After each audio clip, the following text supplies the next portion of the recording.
Hi, I'm Alison Fujito. I'm a violinist with the Pittsburgh Symphony Orchestra. Thank you for joining me on my journey recovering from shoulder surgery. 5 months ago, I tripped on the stairs going up. I don't know who falls up the stairs, but I managed to somehow, and I tore my rotator cuff. 3 months ago, I had surgery to repair what my surgeon said afterwards was a massive, complete tear. So I guess I did the job thoroughly. It's not a good injury for anyone, and especially for a violinist. So 3 weeks after surgery, I was allowed to begin physical therapy. And those of you who've been through any kind of orthopedic surgery before know how difficult this is. That first week following surgery actually felt a whole lot worse than the initial injury, and that's normal. That's pretty much what they expect. You're dealing with the actual repair of the tendon, and then you have a titanium or maybe a plastic anchor that gets drilled into the humerus. That's the shoulder bone, and it did not feel humerus. And they may have had to shave some of the bone also. So there's a lot of trauma to recover from. And so for the first few weeks, they put you in a sling and they tell you not to move your arm at all, except maybe to let it dangle a couple of times a day. And believe me, nobody wants to move any limb right after it's been operated on, because the slightest motion that you do sets off some pretty major pain. But after a few weeks, it starts to get better. And by the time you start physical therapy, and that's usually around week 3, most of the pain when you're doing absolutely nothing has gone. And it's not quite as painful to move it a little bit. But what you're dealing with now is weakness and also muscle atrophy, swelling, stiffness, pain. And that all combines to significantly limit your range of motion. So for those first 9 weeks of physical therapy, most of the effort is concentrated on improving range of motion and addressing the muscle atrophy. And most of your exercises are going to be what they call passive exercises. Now, they try to do surgery as soon as possible after they definitively diagnose you as needing surgery. But sometimes that's difficult to schedule. And for me, it took 2 months to get them to schedule me. And so I did what's called prehab, not rehab, but prehab. And that's physical therapy before the surgery with the goal, not of fixing the injury, because it can't, but it can limit the muscle atrophy that happens when you don't move. And in my case, it seems to have made a huge difference. So I'm doing, so far, knock on wood, really, really well. So based on my experience, I highly recommend doing prehab if you have the chance. So now here I am 9 weeks into the post-surgery physical therapy. And remember I said those first 9 weeks are mostly passive exercises. And now we're just starting, what's the opposite of passive? I want to say aggressive. The passive-aggressive shoulder. No, that's not really where we want to go. Active. That's the word I'm looking for, active. We're starting active exercises. I am doing really well on passive range of motion. Passive range of motion means, somebody else is pushing my arm up and down rather than my using my muscles to lift it. And that's huge. Getting that range of motion back is huge. And when you come out of physical therapy, when you come out of surgery the first day, you feel like you're never going to move your arm again. And so I'm really happy that that part is going well. I'm actually doing quite well on being able to lift my arm forward on my own. Motion to the side is still very difficult.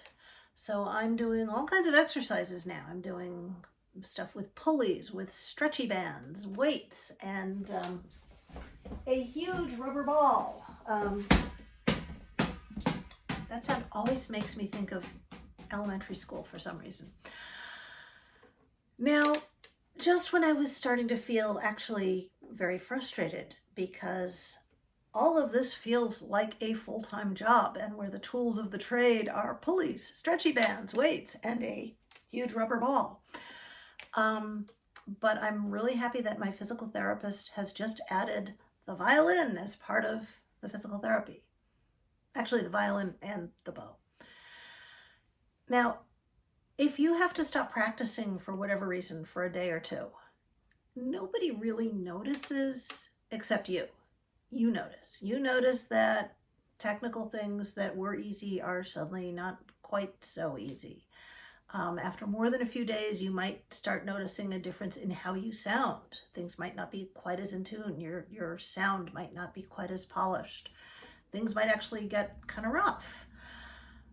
When you stop practicing for months, and for some of you watching this, it may be more than months, that's even a whole different ballgame.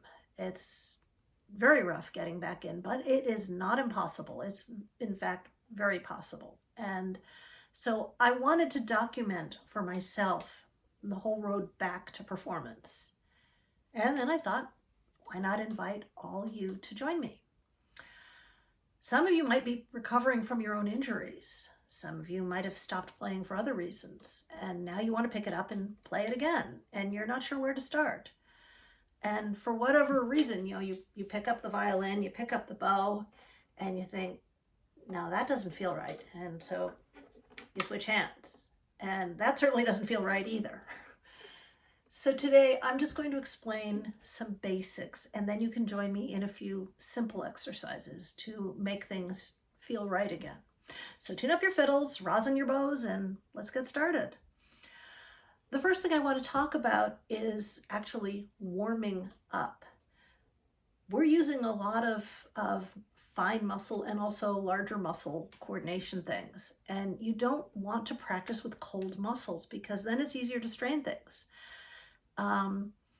You can use a heating pad. I actually have one I love. It's shaped like a collar, and it goes in the microwave, and I love it. It's great.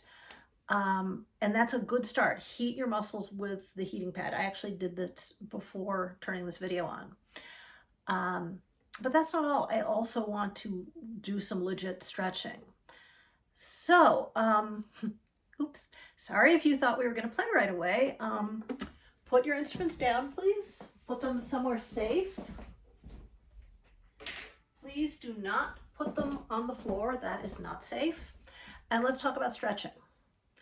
So you don't want to stretch hard, especially if you haven't stretched in a while. And I don't want anyone hurting themselves by stretching.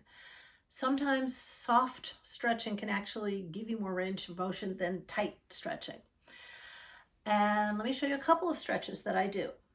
First of all, we want to start by making sure we don't have computer shoulders. Anybody know what I'm talking about with computer shoulders? You sit hunched over the computer all day, every day, with your shoulders rounded forward. Or maybe you're looking at a cell phone. That's even worse because you almost have to roll your shoulders forward. And then when you stop and you get up and you walk around and your shoulders are still rounded forward. And this is terrible for your shoulders and for your neck and for your spine. It's terrible for your everything. Another thing we tend to do is many of us tend to raise our shoulders just a little bit. We get tight, often when there's something that makes us feel tense. You feel you feel stressed, and you kind of clench inwards, and that makes your shoulders go up just a little bit.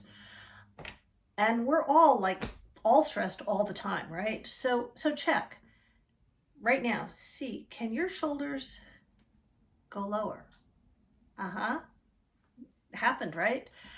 So that's something that we can actually do a good exercise on. It's basically, they call it shrugs. So you shrug your shoulders all the way up to your ears and hold for, 1, 2, 3 seconds, and then you let them flop. Just let them drop. Don't put them down gently. Don't, just let them drop. And where they land is where they're supposed to be. We also can combine this with combating the rolled forward shoulder issue. You can move your shoulders back and almost feel like your shoulder blades are trying to touch each other. They won't. They won't get near each other, but you want to feel like they are. And hold and count to 5. 1, 2, 3, 4, 5. And then let them go. And a nice combination is to start by shrugging up, then move back, then let them flop. Now, if you're feeling clicking, if you're feeling uncomfortable, and definitely if you're feeling pain, maybe don't do any more.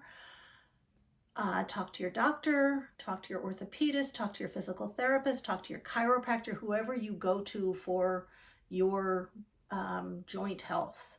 Talk to all of them and see what they have to suggest. Let's see, what else? Oh, the big red ball. This is a good stretch. So I sit on the edge of a low chair with the ball, put the ball on the floor. What I'm going to do is I'm going to use the ball to roll myself forward. Now, if you have a shoulder that's hurting like I do, that arm, this is my right arm, is not going to push into the ball. It's just going to rest on top. The other hand can push in a little bit, but the point is not to push. The point is just to move forward and move your arms forward as much as they can go without hurting. You can drop your head so your neck is relaxed and come back. You can hold this for 5 or 10 seconds if it doesn't hurt. Again, don't do anything that causes discomfort or pain. So I like to hold this for a few times. You can also feel a little stretch in your lower back. That helps. And I hope you could hear me while I was talking into the floor. So you can do 10 or 20 of those, and that's a good way to warm up. And then the last one that I like to do is the doorway stretch. And what you're going to do, actually, let me do the other hand. You're going to have your arm at a 90-degree angle like this, elbow against the door frame, elbow to palm against the door frame, face forward, and just lean gently forward until you feel a good stretch, and then come back. You don't want to hurt anything. You can go a little higher if you like. I like to go a little higher. And if you have a doorway where you can do both arms at once, that's good, as long as you don't do it too hard. And this also helps to combat the computer shoulder. So those are the warm-ups I like to do before actually playing the violin. And yes, that's why I'm making this video. I want to play. We also have to talk about how we hold the violin and how we hold the bow. And it's not that I'm going to tell you that your bow hold is wrong or that you have to hold the bow a certain way. The one thing I want to emphasize is you shouldn't hold your bow tightly. That will affect your shoulder, that will affect your elbow, that will affect everything in your arm, and it will also pretty much guarantee that you won't be able to control the bow. The way the bow is designed, the lighter your bow holds, the more control you actually have. Because basically we're letting the bow do what it can do, and as soon as you clench down with your hand, it can't do what it's designed to do. In terms of the actual hold, I actually like the Suzuki concept of the bow bunny. Do you guys know this? So these are the ears, pinky and pointer finger, and the 2 middle fingers here then are the bunny's teeth. And this part, the bump of my thumb that sticks out a little bit, meaning that I have a nice bent thumb, that's the bunny's chin. Now this isn't exactly how you hold the bow. It just gives you kind of a spatial understanding of what happens when you actually put your hand on the bow. I put my thumb in the little groove between the black leather and the frog. Some people put their thumb on the black leather. Either, as far as I know, is just fine, whatever you feel better doing. My 2 middle fingers, the ones that were the bunny teeth, they do not really hold the bow. They flop over the edge. They don't grip. These two fingers, when the bow's on the string, if I want to add more weight into the bow, it goes through those fingers. Basically, this part, I don't know if you can see, that's where the weight transfers from the weight of my arm. And then my pinky doesn't go exactly on top. Now, this is a round stick. Some bows are octagonal sticks, but they all have this part below the winding and below the leather pad. This part is all octagonal for, I think, all bows. And what this does is it gives you a number of different ledges you can rest your pinky on. And I don't rest it on the top ledge. I rest it one ledge closer to me, away from the camera. And the sticky out part of the ledge, I can just get under my fingernail. I don't press. It rests lightly there. It's a lot easier when the bow's on the string. And then my pointer finger, I don't let that get too far away. When I get that too far away, I actually feel something in my shoulder. I think there's a nerve that runs all the way there.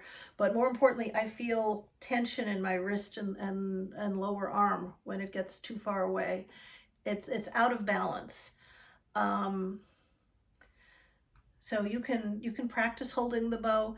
Generally, my two middle fingers are over the frog, maybe a little to the side. Maybe my ring finger usually covers the eye, and that's the bow hold. And my thumb never presses. I know there's a lot said about strong thumb and pinky power, and I think that may be a little misleading. On a violin bow, pinky power, you have a lot of power in terms of control if your pinky is light. If you press hard, which is what power kind of seems to imply, you end up with a tight bow hand, and that's not good. And same with the thumb. If you're pressing hard, you don't want a thumb that's loosey-goosey and sticking through because you can't keep it in one place.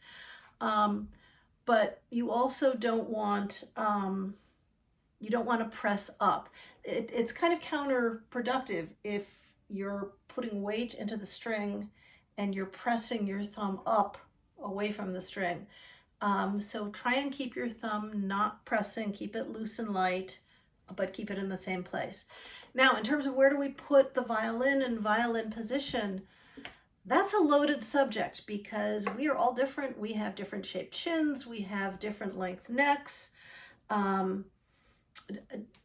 Everything's different. Some people have sticky outy shoulder blades, some people have wide shoulders, some people have narrow, and then you have every possible combination of shoulder rest and chin rest with all kinds of designs.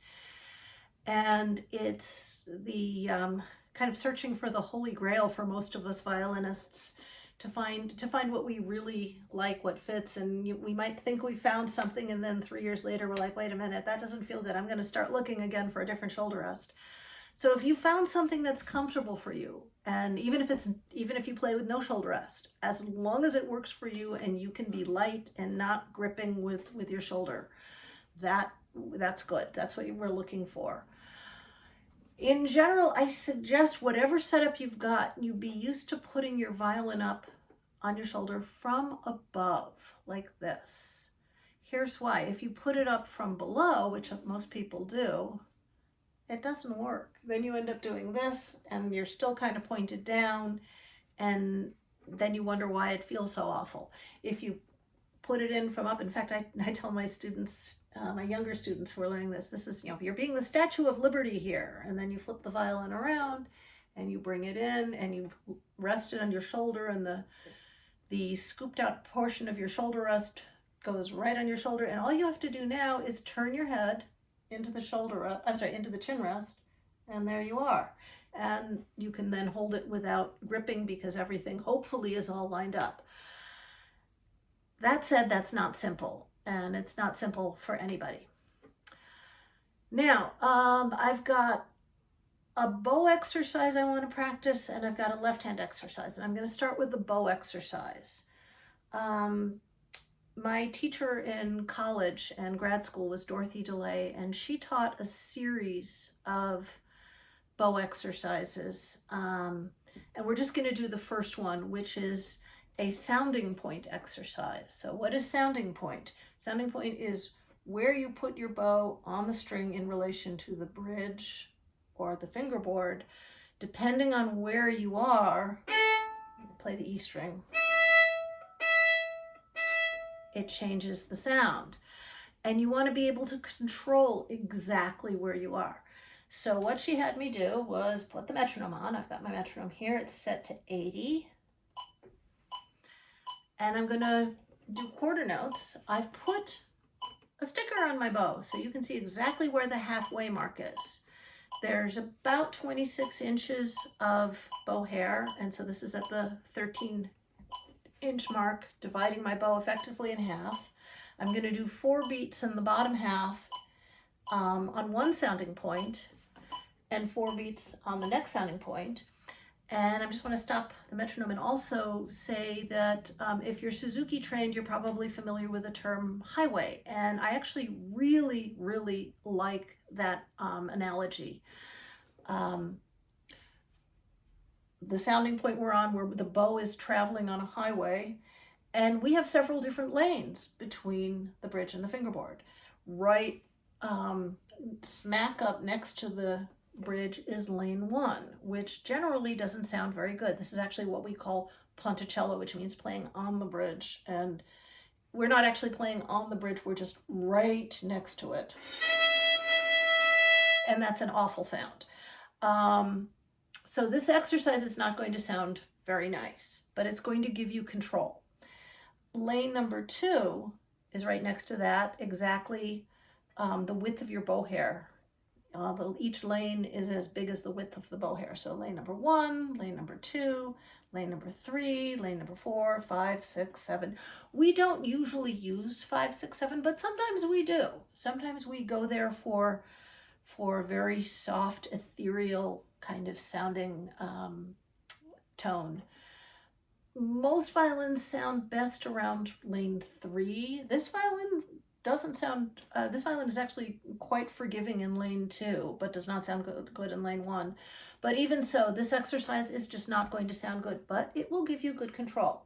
So I'm going to start with every 4 quarter notes, I'm going to change lanes, 1 lane. And I'm only practicing in this exercise today 1 and 2, lane 1, lane 2.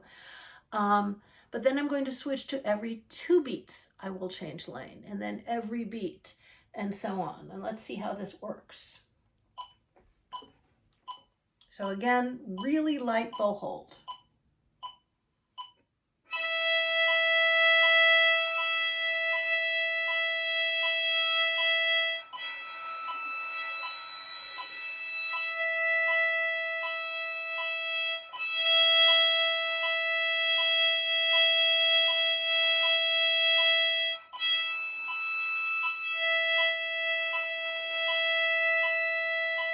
So from here on, it's just going to sound worse and worse.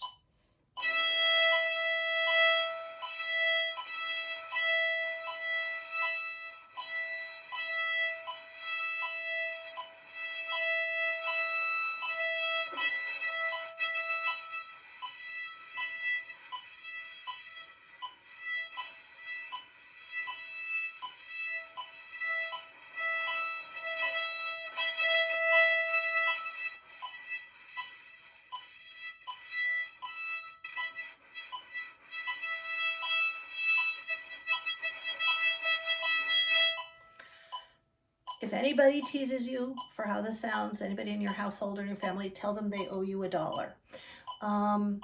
Now, put your bow, still holding really lightly, just open E string on lane 2 or lane 3, and do 4 beats down bow, 4 beats up bow in just lane 2. Or if lane 2 doesn't sound good on your violin, do lane 3. Lane 2 sounds pretty good on my violin.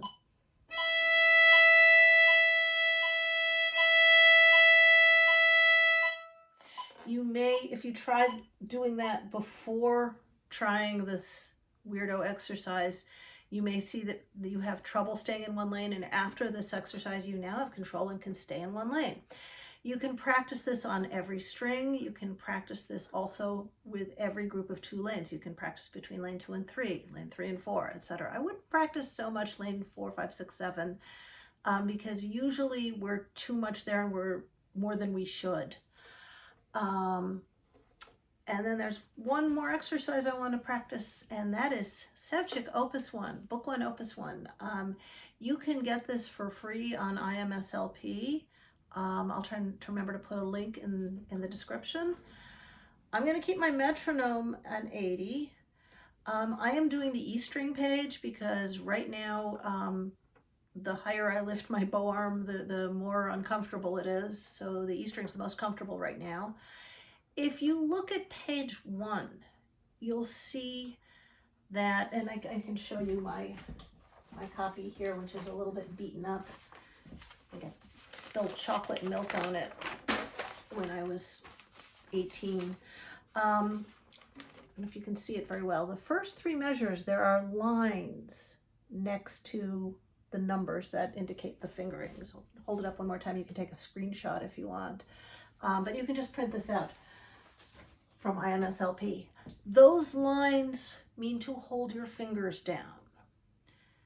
And for those of you who play piano, you know that when you're finished playing a note on the piano, you lift your finger, or else the note will keep playing longer than you want.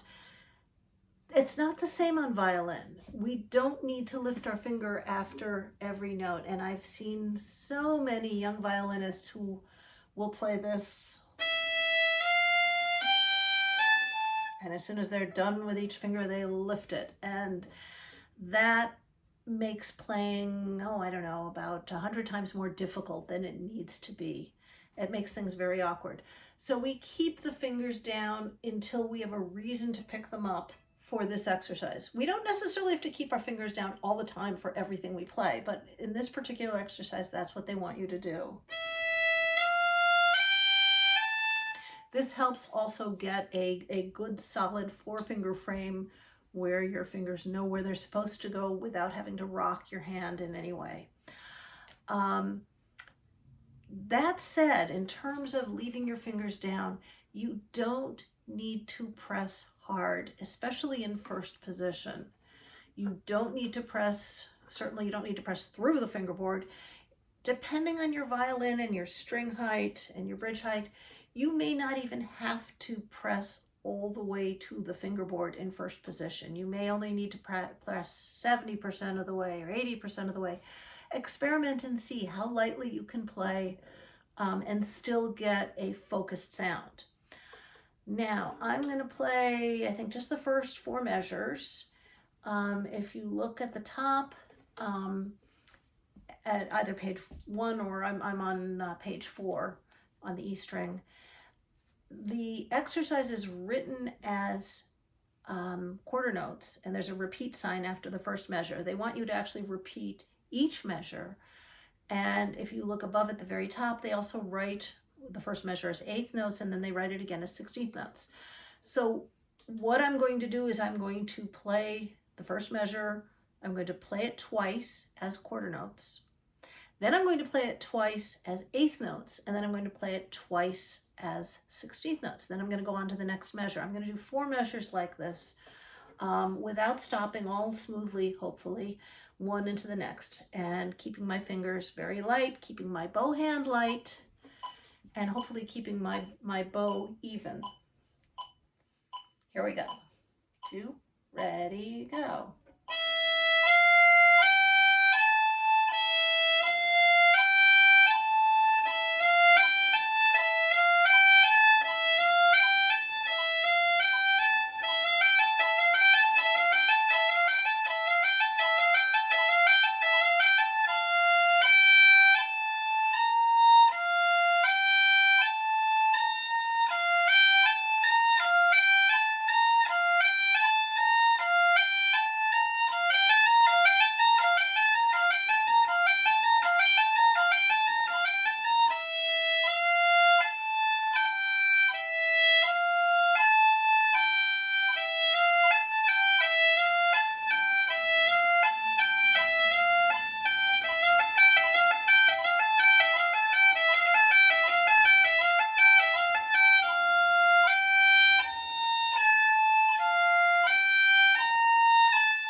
I think it's fun. You can go on and do an entire line. You can do a line every day like that with the metronome. You can start, you don't have to start at 80, you can start at 60 or 50, whatever works for you.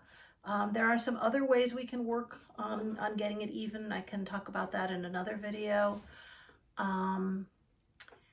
And you can, when you get to, I think it's the 6th line that has the 8th notes, you can basically play that the same way. Play it as, I'll just play the first measure for you.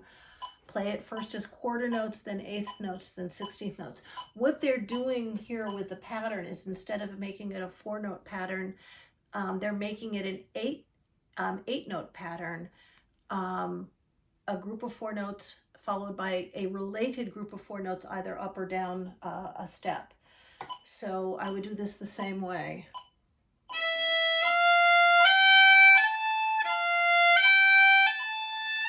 See, I just did 4 notes, 4 beats in a bow.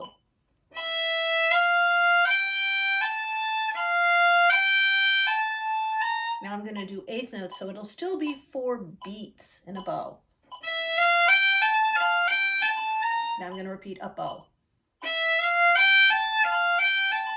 Now I'm going to do 16th notes and repeat it up bow. Still 4 beats per bow.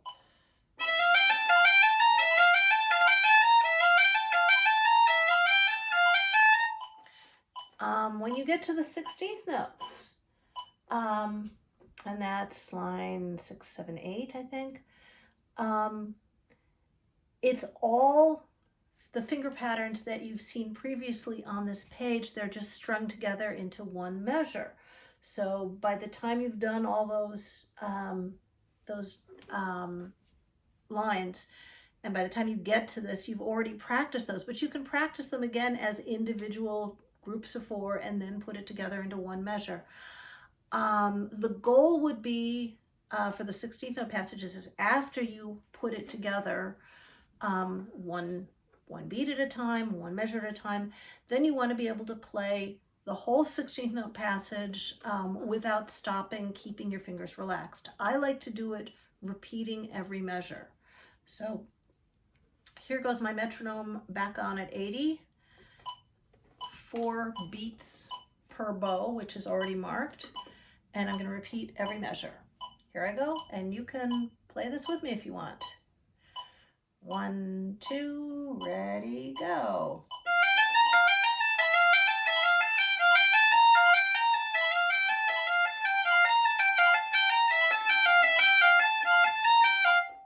And I already forgot to repeat, so I'm going to start over, and I'm going to do it one more time, repeating every measure. Ready, go.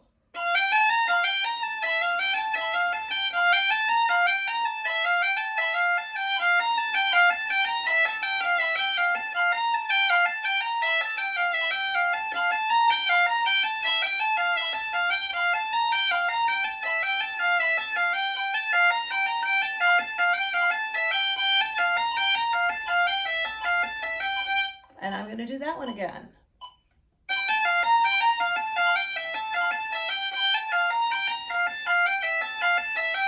I'm still not satisfied with that. I'm going to do it one more time.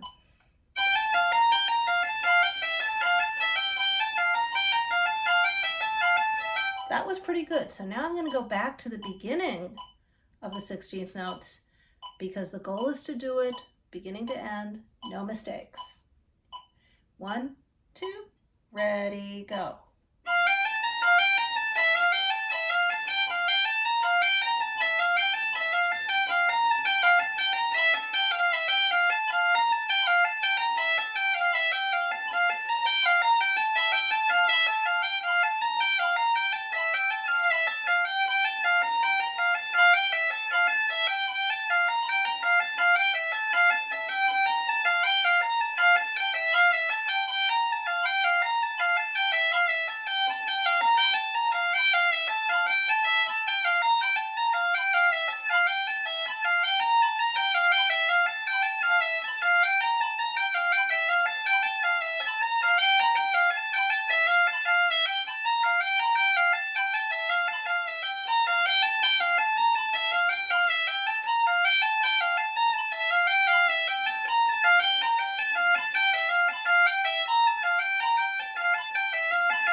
fun. Okay, I always thought these were fun. So hopefully you'll think they're fun too. This is also really helpful for note reading, for getting used to reading notes quickly and fluently. And it's interesting with the repeat. It can be difficult to move your eyes to the right part. Are you used to reading ahead, or are you used to going back one measure to repeat the measure? If you think of the last four notes of each measure, if you think of looking at that group of four notes very quickly, and then consciously moving your eyes either back to the beginning of the measure or on to the next measure, but the point being to focus your eyes quickly on the group of four rather than on one note at a time.